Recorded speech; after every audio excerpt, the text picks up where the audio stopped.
I was reading the newspaper today and I read an article that seemed shocking, right, to many people, and that is that this guy won $80 million before he divorced, after he filed.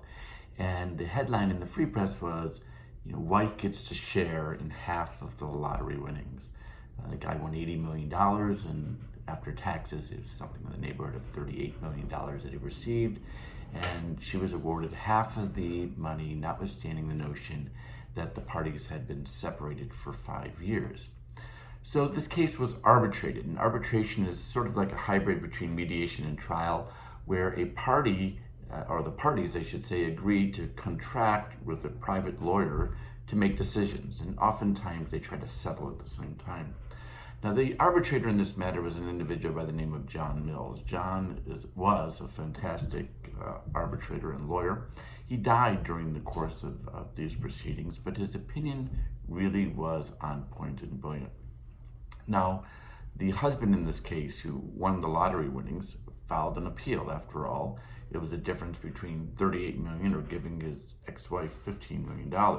And the case worked its way through the Court of Appeals, and the Court of Appeals made its decision, I believe the right decision, upholding John Mills' arbitration award. So I took some notes as to why, because I thought it was actually very interesting. The case is called Zalesko and Zalesko.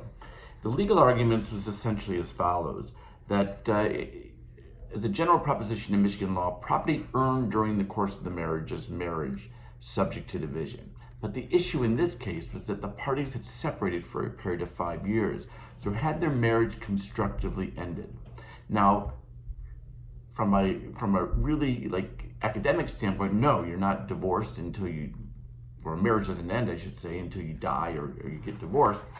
But the argument from the husband in this case wasn't a unique argument. It actually has been made before. In fact, in the Wilson versus Wilson case, the one party, I can't remember if it was the husband or wife, received a substantial personal injury settlement.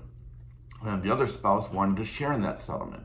Now, in the Wilson case, the parties stopped having sex many years before, and the trial court reasoned that they no longer manifested an intent to sort of be husband and wife. They lived separately even though they were still married, and refused to share in these personal injury proceeds in the divorce proceedings.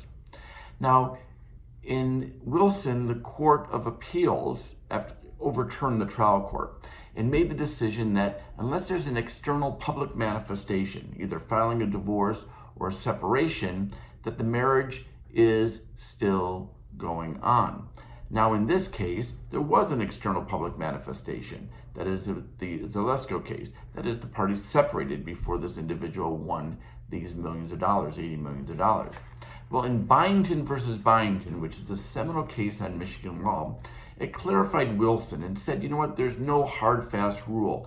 Just having a public manifestation that you're living separately doesn't change the presumption that property earned during the course of the marriage is marital and subject to division.